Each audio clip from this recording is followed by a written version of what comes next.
Welcome back to another official Narrative Assassin update video with your host, yours truly, Hussein Hill. Great to be back with you guys once again.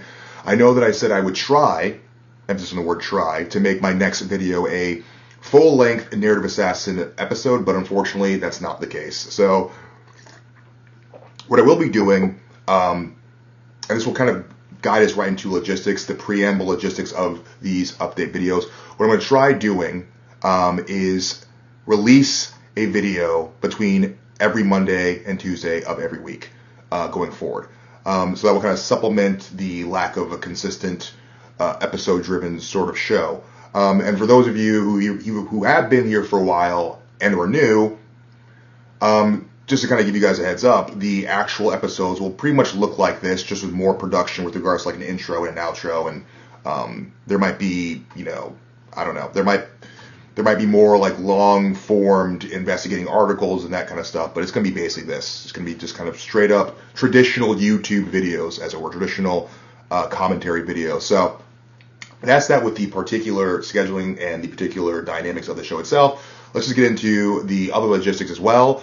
For those of you guys who don't know, who are not following me on social media, I host, speaking of weekly shows, I host a Twitter space every week. Twitter space that's now kind of like a live stream kind of situation with audio and video. Twitter space every Wednesday and every Friday, 7:30 p.m.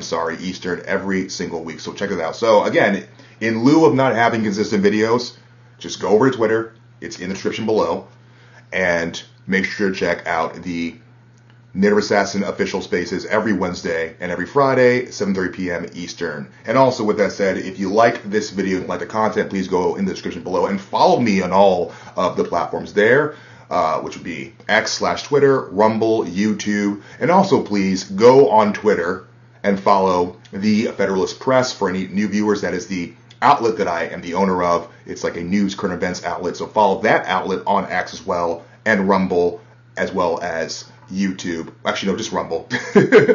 Just Rumble and Twitter.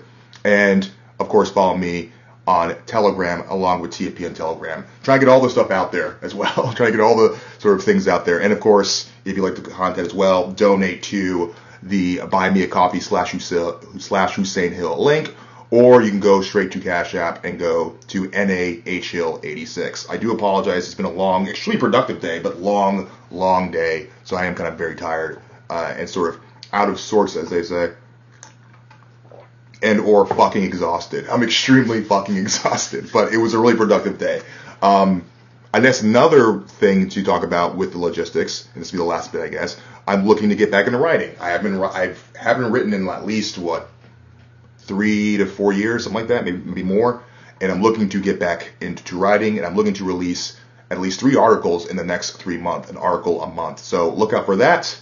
It'll be discussing, these articles will be revolving around a lot of things that I have spoken about in the past on my show /content, and things I will be speaking about in the future. So that's all the logistical stuff, I think, out of the way. And again, great to be back with you guys. And let's just dive into the conversation, the subject matter of this particular Narrative Assassin update video, which is specifically, we're going to be focusing on the Renee Nichole Goodman case, if you want to call it that, the shooting of this woman, Renee Nichole Goodman, by a ICE officer by the name of Jonathan Ross. We all know this happened. This occurred specifically Wednesday of last week, and in the wake of this shooting, there have been subsequent riots across the country, subsequent protests, many of which have been violent and unruly, in protest of ICE in honor of this woman, Renee.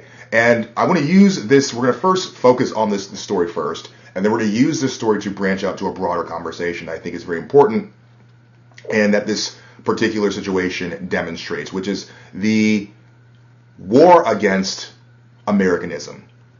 And, I'm a Catholic.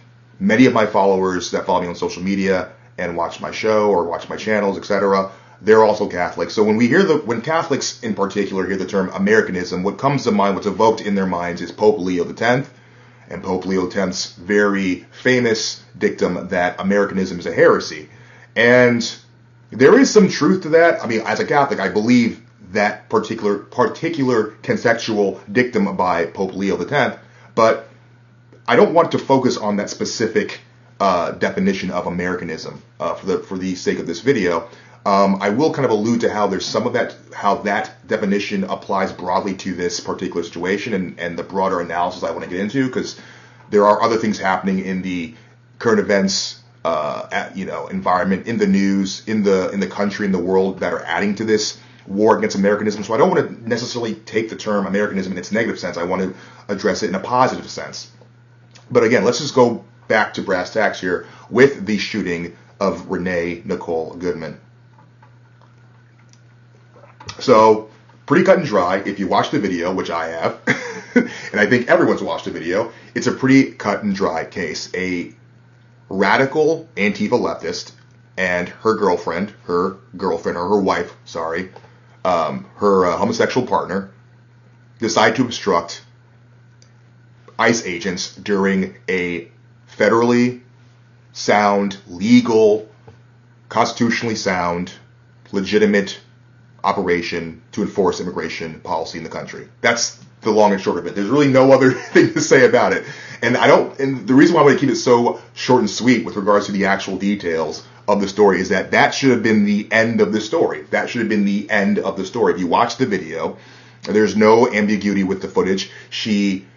The wife in question, the non-heterosexual, homosexual, lesbian partner in question, is agitating an ICE officer. The ICE officer tells them repeatedly to get out of the way, to stop obstructing traffic, and to stop obstructing the officers' raid, or their operations, and for Renee in particular to vacate the vehicle. She did not.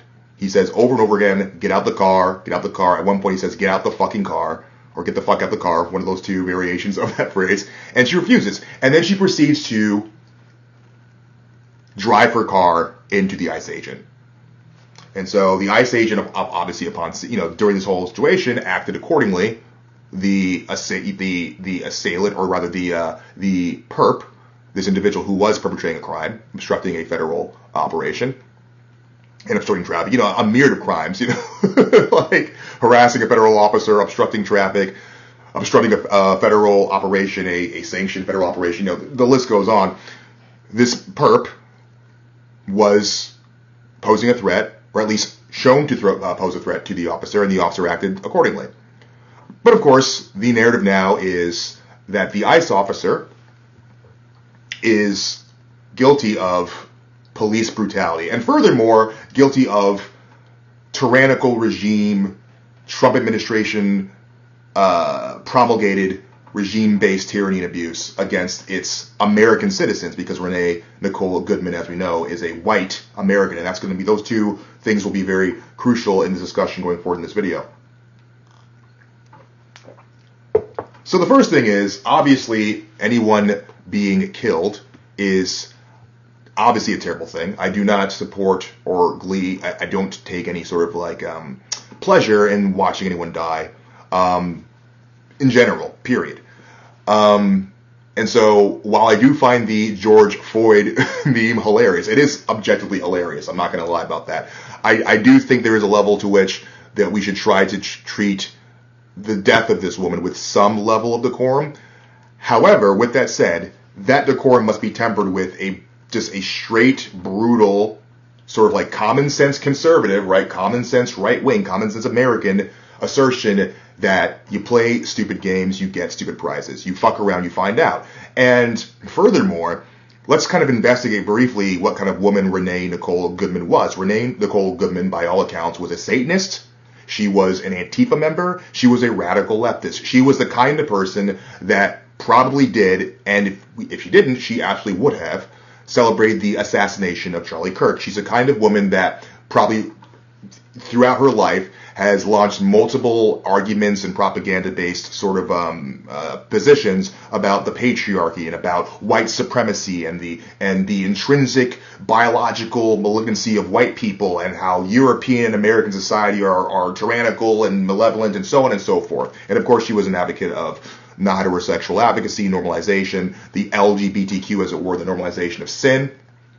So by all accounts, not a Christian woman, not a woman that's a patriot, not a woman that even likes America. I dare to say there is no evidence that this woman at all had any sort of like political posturing that was in the pursuit of aggrandizing her country or her countrymen. And furthermore, she was in the process of trying to obstruct a ICE agent. What does that mean politically?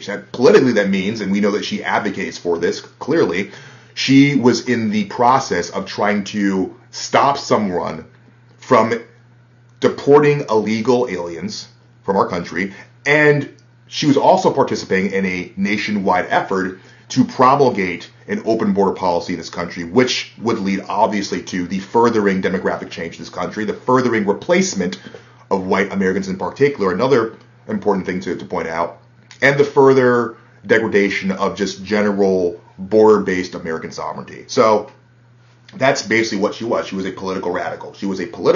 But I want to shift from her, and I want to go to the response of this, because the response is much more interesting. And of course, the obvious response is the Antifa types, right? You have the obvious Antifa types, you have your obvious radical leftists, Marxists, even many liberals, right? Even many, and when I mean liberals, I'm using a very general term, not just like the liberals who are Democrats, but even Republican liberals, even moderates, even independent, we'll say independently registered liberals, people who are of a more liberal disposition, of a more socially liberal, more egalitarian disposition. They're up in arms. This is brutality. This wasn't carried out correctly. This is against procedure, so on and so forth. That's sort of like that's the measured critique, and then the radical critique is like, this is fascism. This is Trump fascism. This is white supremacy on full display. This is the horrible, fill in the usual bullshit, quite frankly, from the left. And I do want to be very dismissive with the left-wing argumentation, because there is no merit. It is just bullshit. The left-wing radical argument against this whole situation, against the officer, Jonathan Jonathan Ross in question, is bullshit. It's complete and utter nonsense. So that's the left-wing critique, and that's sort of obvious, right? That's one demographic to which, or of which, this ire towards this ICE agent in particular is coming from. Another demographic is what I would call third worldists. Broadly speaking, third worldists. And when I say third worldists, I am not being vague. I'm being very deliberate to say that third worldists particularly are like non-whites. Everyone in the country who is skeptical of the Republican Party, skeptical of America in one way or another, but specifically is very loyal to their racial identifier as a non-white person. You see this with of course, many of the Muslim voices in the ether. They're decrying this nonsense, or they're decrying they're defending this nonsense. Sorry, in the case of Renee obstructing a federal operation, and towards trying to condemn this ICE officer. You have many black nationalist types, and the black nationalists, if I'm being honest, the black nationalist voice, they're split on this one.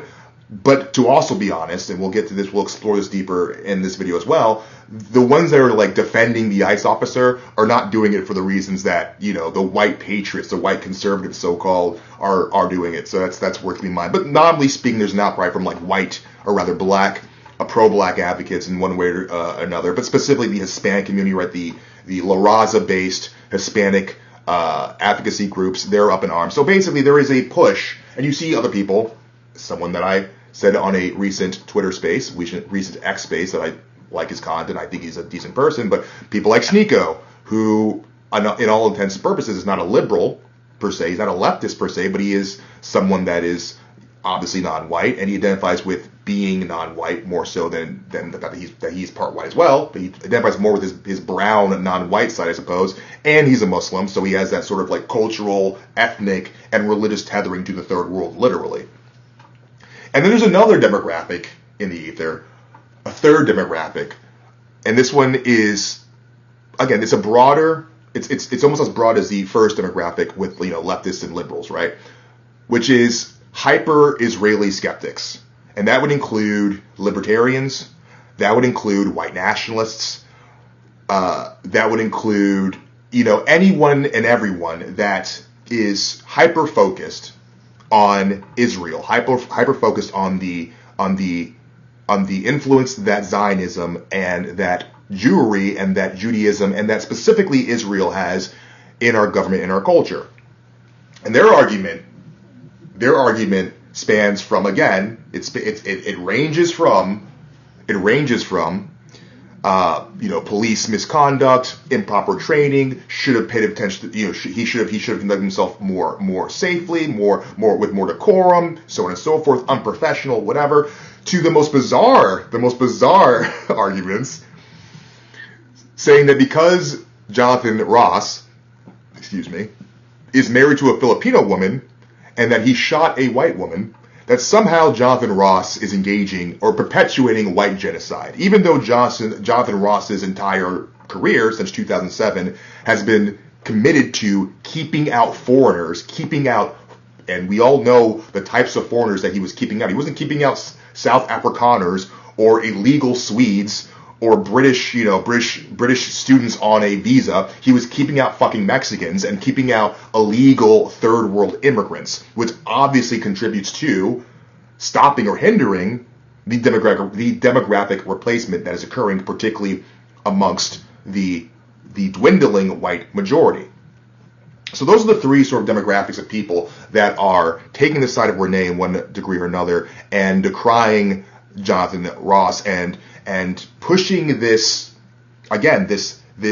overarching attack on Americanism. And what's interesting too as well is that the Renee incident has happened around the same time as a few other major stories, major developments in world history or world politics, geopolitics, as it were, which is obviously the recent war with Venezuela, the capturing of Maduro, and the ongoing genocide in Gaza, as well as the breakout of protests in Tehran that are focused on trying to oust the current theocratic government of Iran. So all these things are happening simultaneously. All these things are happening in tandem. And so the criticisms that we saw with Renee, they are connected, they are correlated to similar criticisms with those other events. And let's kind of one by one each event. The war on Venezuela, the removal of Maduro, this is the same types of people are decrying it. The same groups of people are decrying it. You have the leftists, and to be fair, I've seen very confusing, weird, I've seen very mixed sort of like sentiment from the liberal and left side of the conversation. But by and large, specifically because it's Trump doing it, it's the same conversation of colonialism, interventionism, Western expansionist fascism, so on and so forth. Yes, Maduro was a dictator. Yes, Maduro was corrupt, but this regime is corrupt, and this is just, nation building and puppeteering and all the rest. Again, the third worldists, obviously for obvious reasons, because Venezuela is not a third world, but obviously it's in South America, and South America has obviously a large diasporic, non-white sort of makeup within its countries. So they as well are decrying the same thing. Interventionism, regime change, all the rest, and of course the hyper-Israeli skeptics are also decrying this for the same exact reasons. Now, when it comes to the conversation about the war in Venezuela, which I'm not going to go into specifics on this particular update video, but there can be a case made against it. I do think that the Venezuelan war and I would say all of the operations that have happened since the breakout, since this war initiated by Trump in Venezuela and South America, even of course including the removal of Maduro, I do believe that there is a level to which this is something of a distraction from the last situation I mentioned, or the third situation that I brought up, which is the issue in the Middle East with Iran and with Israel. So I totally agree with that, actually. I do believe there's a level to which this is being propped up and this is being persecuted by the Trump administration, by the U.S., to sort of direct the base back into a more pro-American expansionist disposition. However, Simultaneously, in the case of South America, you could, theoretically, in of itself, it's defensible. It's defensible. So, and again, the issue that I have with the people that are critiquing the Venezuelan situation is not that they're critiquing it in the manner that I just did, that, hey, listen, Venezuela and South America are within our region of influence, where they are in our territory, so to speak. They are surrounding our particular territory. We do have dominion, basically territorial dominion over these areas. We should be involved in projecting power into these areas. That's not the conversation they're having. The conversation they're having is completely and utterly undergirded or flavored with a heavy dose of anti-Americanism. There is no charity to the idea that, yes, we want to make sure that there are no communists, there are no rival states in our region. Yes, we want to make sure that we can actually, use our force, use our military force to absolutely go into South American countries, have influence, project power, and yes, acquire resources for our own American people. There's no consideration for any of those things. It's merely just an attack against the idea of American expansion, the idea of American imperium. And then last but not least, again, as I brought before, there's a situation in Israel and the Middle East writ large with the ongoing Gazan genocide, which is horrible, and I stand against it vehemently, and the growing tensions with Iran, the U.S. and Israel. And that is the one situation that I am 100% on board with them, the aforementioned detractors, with the liberals, with the third worldists, so-called, and with the hyper-Zionist skeptics, for the sheer reason that I do not support the state of Israel. I never have, and I never will. And I do believe the state of Israel is a rogue state. And I do believe that the state of Israel is engaging in genocide. And I do believe that the state of Israel obviously is projecting power over particularly American politics, which is where I care the most, obviously, because I'm American. However, while I totally agree with their denouncing of a ongoing or potential ongoing war with Iran, and while I completely denounce the continuous genocide in Gaza, as do the aforementioned groups, I do it for a different fucking reason. I do it for a completely different reason. My issue with Israel is not that Israel happens to exist. It's not that it's not that Jews in particular, or anyone of that matter, people at one point in history brutally settled that land and made their own. It's not that Israel's trying to project power regionally or even beyond its region for its own self-interest. My issue with Israel is that Israel is in direct conflict with American interests. It's in direct conflict with the promulgation of international and domestic American interests. And in so much as it is against those interests, I am against it.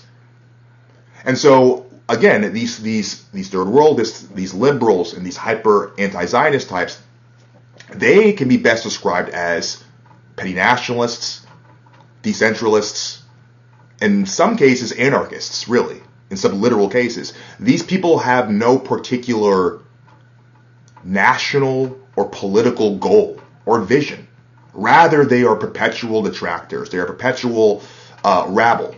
They exist to bite at the ankles of any world power, and particularly the world powers that are in their purview right now is America, the broader Western, we'll say, the Western powers, and Israel. And so I want to break down each group as well, and I want to break down why each group feels the way they do. I think it's important to understand why these groups are feeling this way, and then after we break down and analyze each group in particular, then I want to get to the summation about how I view what's happening with this whole situation, these rising feelings of anti-Americanism, anti-American pride, this idea that America cannot project power, that it should not project power, that America should either not exist, recede to isolationism, or engage in some delusional version of petty nationalism and hope that other forces across the world just leave us alone, which has never happened in the history of fucking ever. So let's start with the easiest ones to deconstruct, rather, the leftists and the liberals. And it's very simple. It's very, very simple. And I know, there's some overlap between the term liberal and some people in the so-called hyper-Zionist skeptical camp. Libertarians, people like Dave Smith, for example, would be considered a classical liberal, but let's not get too lost in the weeds there. Let's start with the left, right? The left-wing, cultural left-wing critique of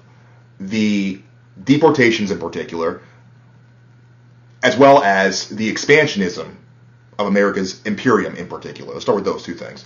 And basically just sit in that for a while. The reason why the liberals and the left are against it is very obvious, because the left hates America.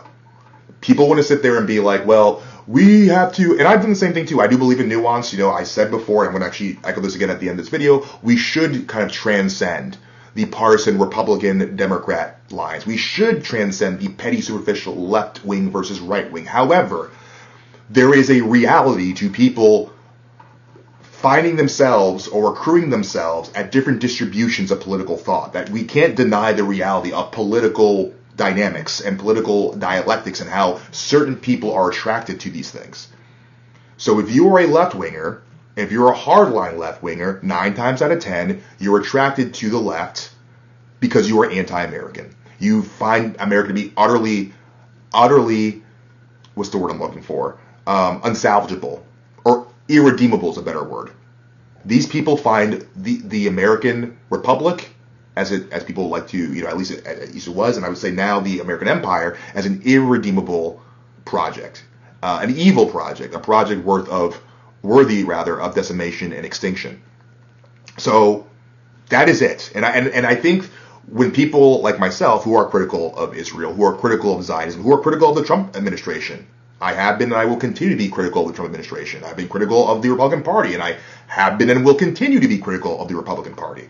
When we engage with anything from the left, we have to make sure that we never forget the fact that these people hate America. They do not like America. Are there some good, moderate, everyday left-wingers who vote Democrat? Of course. When we say the left, we mean the cultural left. We mean the people that are out in the streets right now obstructing ICE agents from doing their jobs. The people out in the streets, or in TikTok rather, that celebrate the fucking murder of Charlie Kirk. The people in the streets that since the time that Trump entered the White House have been crying for the death and the destruction and the deracination and the murder and the brutalization of every Trump supporter, conservative, nationalist, and white person in this country. That's what we mean by the fucking left. So we have to understand that's who we're talking about. So that whole collective hates America. It's that simple.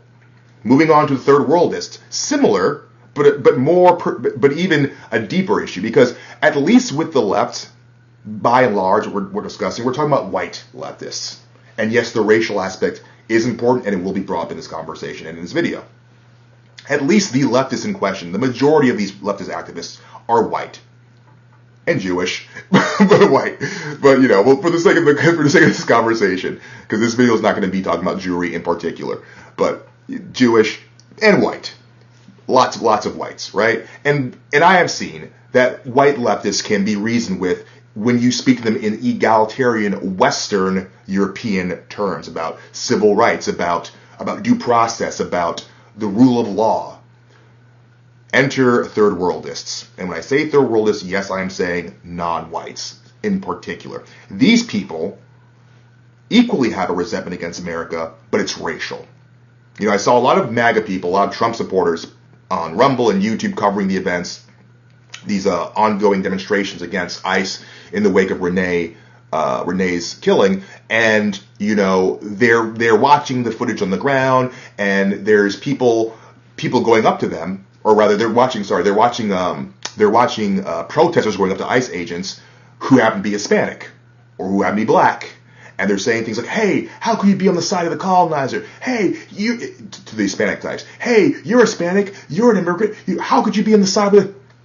And the Trump supporters that are like the kind of Trump kind of content creators that are watching this, that are critiquing this stuff, they're like, "Oh, these crazy liberals, these crazy leftists, don't they know the difference between illegal and legal immigration? Don't they know?" And it's like, yes, they do, bruh.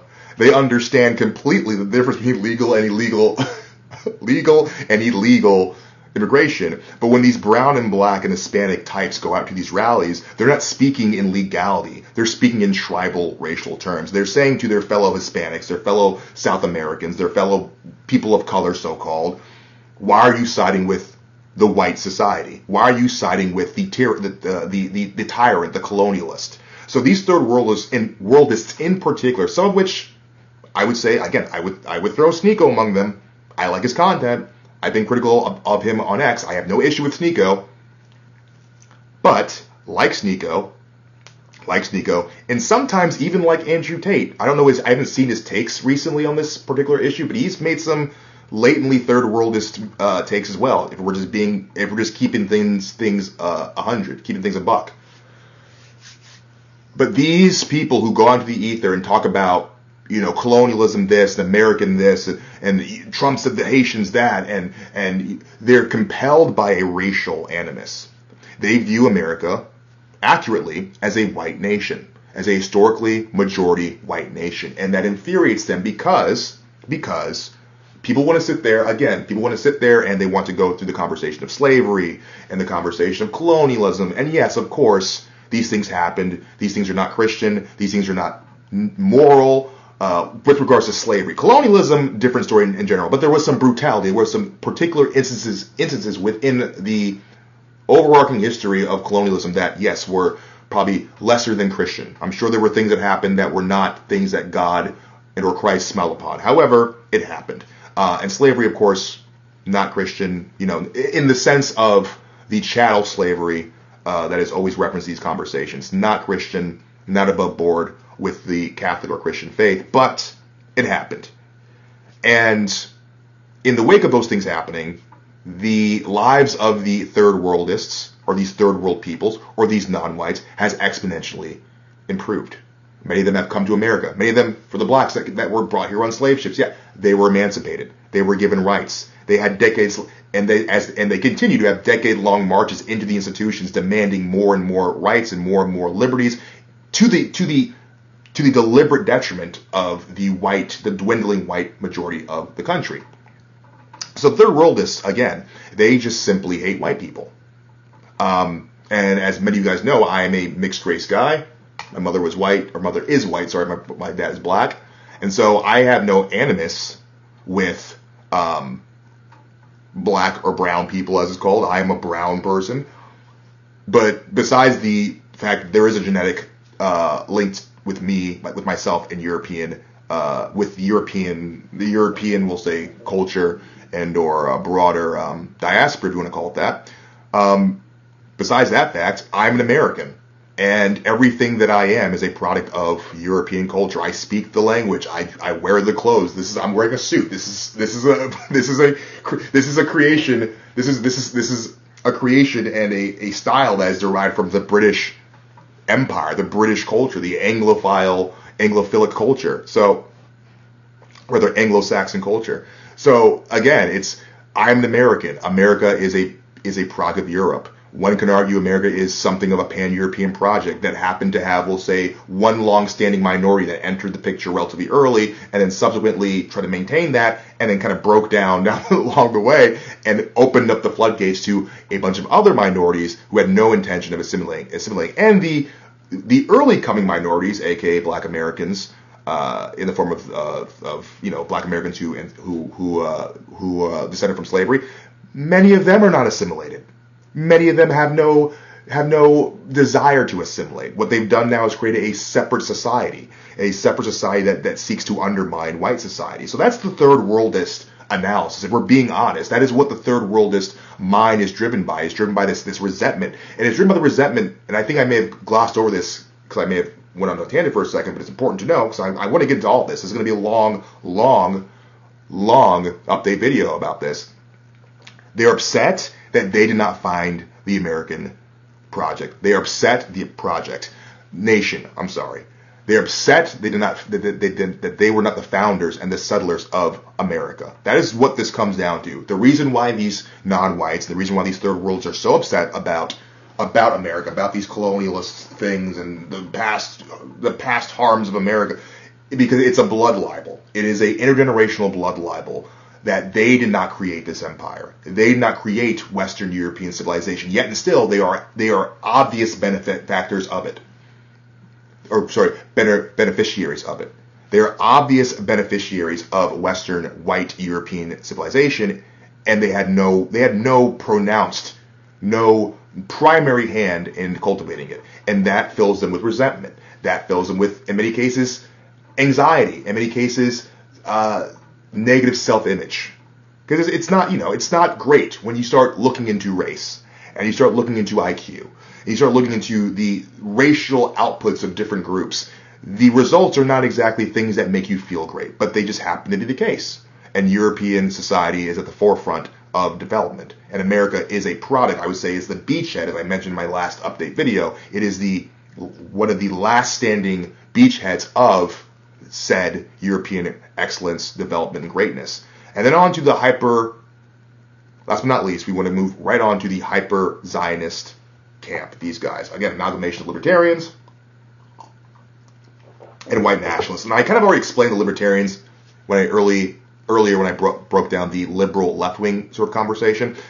I want to go into the white nationalist conversation because, and I will say this is kind of convoluted because I don't really see a lot of, there is a sizable portion of the white nationalist movement that's not giving into all of the things that I mentioned. They're not like giving into, they clearly, and I stand with them in this regard, they're not a fan of the happenings in the Middle East and how America is complicit and subsidizing that. Neither am I. There seemed to be some splitting on the Venezuela conversation as well as the Renee conversation.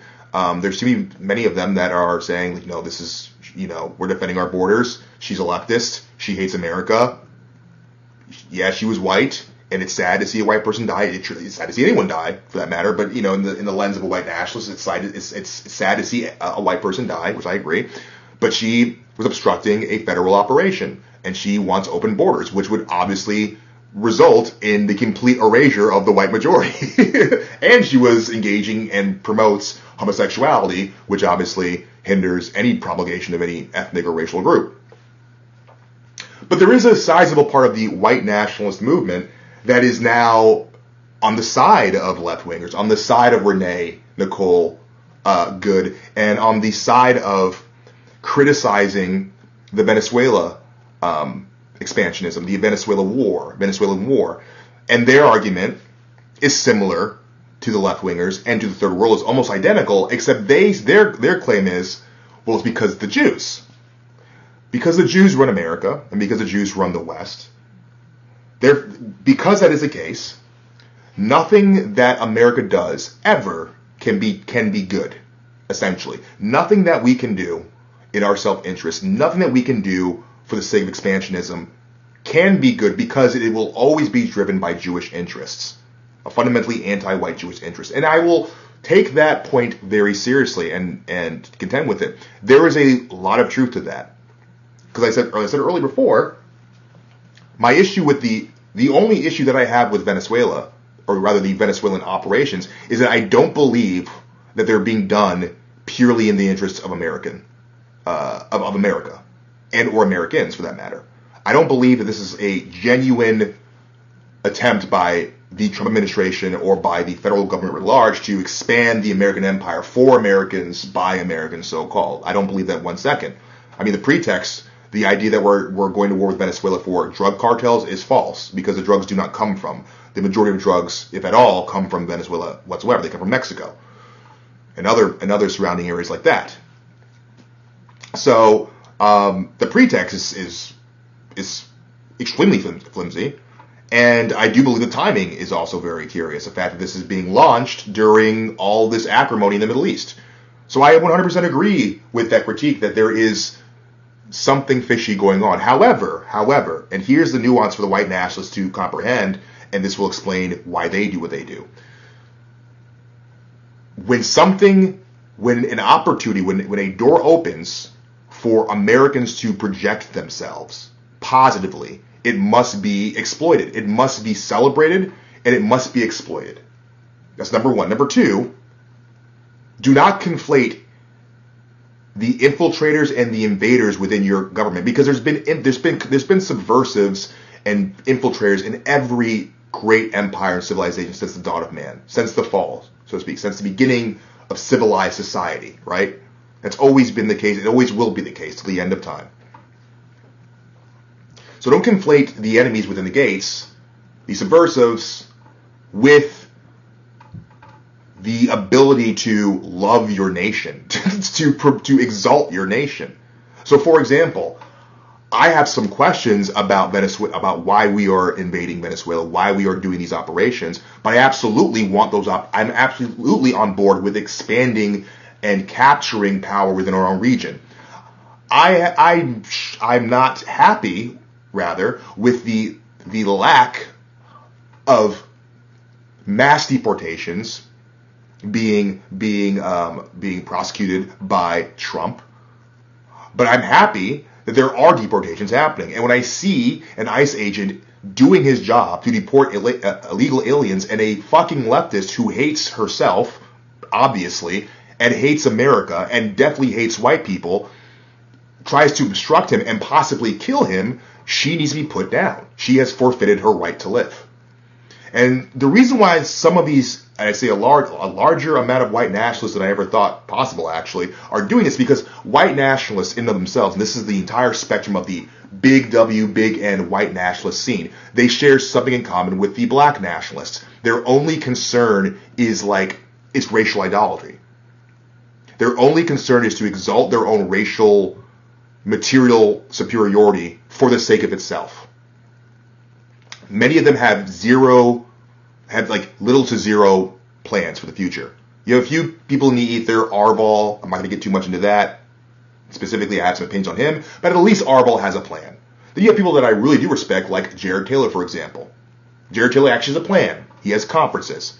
Jared Taylor's willing to go out and work with politicians and work in the world. But the majority of the white nationalist movement is merely just a bolstering of the idea of being white for the sake of being white. And furthermore, they have a contempt for, white nationalists have a contempt for authority. I've noticed this. They have a contempt for authority. It doesn't matter where it comes from, whether it's Jewish, whether it's black, or it doesn't matter what skin color. If you are above them in any way, white nationalists hate you. And it's similar, again, to the black nationalists. And I think it's because basically the white nationalist scene is driven by this decentralized, spiritually liberal, borderline nihilistic impulse. It's like you've given up on institutionalism, you've given up on trying to reclaim the realm of your country or power in any meaningful sense, so you're reverting to just sort of this anarchic, contrarian, vengeful, disdainful disposition where everything is terrible, nothing can get fixed, so either pick up a gun and kill people, or let it all burn to the ground. And so, with that being the last analysis for these particular demographics criticizing these particular issues, and what I'd say broadly speaking, trying to usher in, and I think successfully ushering this meta movement. I hate using that term, but it's the only way to describe it. This sort of meta, multi-partisan movement of anti-Americanism. To bring that to a close, as I said in my last update video, and I say on all my spaces and all my content, I want solutions. I'm a solution guy. I'm a solution-oriented person. For many of those who've been watching me for years know this, but for you guys who are new, I'm a political contractor. I work in politics. I don't disclose my contracts for obvious reasons, but I work in politics. I have for close to a decade at this point. So I am a man of solution. And so for me, the solution is obviously going to take a lot of effort. It is definitely easier said than done, but it must be laid out, it must be articulated, and the vision must be promulgated, which is to say that we need to enter a new vision of America that is not, and it sort of harkens right back to the beginning of the video where I mentioned Pope Leo X and his view of Americanism, because the irony of all of this is that Pope Leo X, when describing Americanism, was basically describing an earlier version of what those three demographics are engaging in. This sort of selfish, decentralized, materialistic, peripheral, very terrestrial view of themselves. No regard for the transcendent, no regard for the hierarchical, no regard for the divine sense of authority and responsibility to one's nation, but also to the divine, to God, to Christ. So I want to sort of get to a place where we can redefine Americanism. Americanism cannot be, and I agree with many of the people I just criticized and analyzed. I agree with them on a lot of points, and I do agree that this sort of Walmart Trumpian Americanism is awful. I agree this sort of superficial which is basically just neoconservatism. I agree that that's terrible, it's skin deep, it won't do, it's superficial. I want an Americanism that both acknowledges the beauty of the European, specifically European, and those that came after, those that were assimilatory. We can talk about obviously Black Americans that, for the Black Americans that were by and large assimilatory, that were part of the conversation, part of the story, right? Other immigrants that came that were part of the story that tried to assimilate many East Asians, for example. So specifically, I want to have a reverence for the core of the nation, which is white European Christian peoples, and anything good that proceeds from that, whether it be their actual works, their actual civilization, or the benefit, the successful assimilation that some non-whites engaged in based on those pre-existing European standards. But I also want to move forward into the idea of American imperium. I want to see an America where we are proud to guide the world. We are proud to be the international good. I was watching this movie. I know we've all seen it, and at this point, I'm probably going to bring this space, going back from spaces to videos, the content creator life. I'm going to bring this video to a close. But I was watching this movie. We all know it, Team America, right? And the whole movie, right? It's your usual sort of libertarian, early 2000s sort of thing. America's world police. And they're arrogant, and they're messy, and they break things.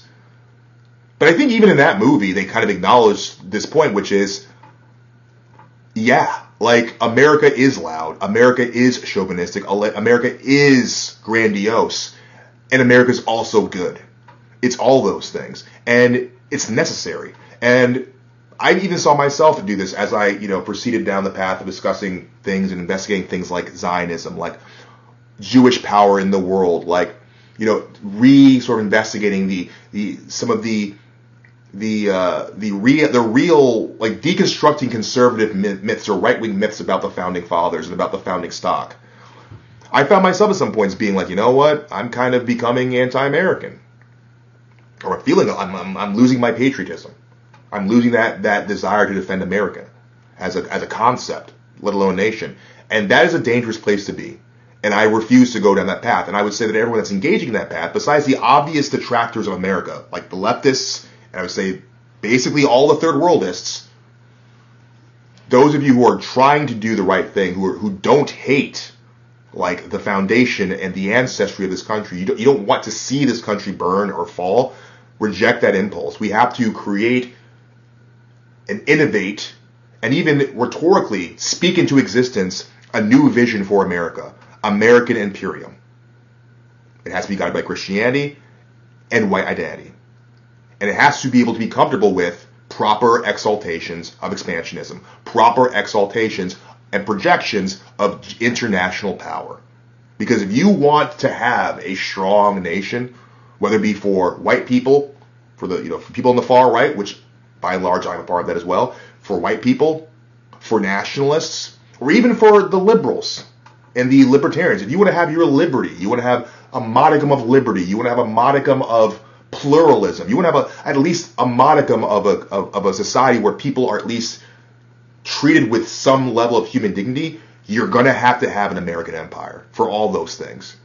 You're going to have an American empire to preserve the white race, to preserve some level of dignity and decency in this country and in the world. If America recedes from the globe, if America loses power, the world will fall along with it. So with that said, guys, thank you so much for watching, and I'll talk to you guys later.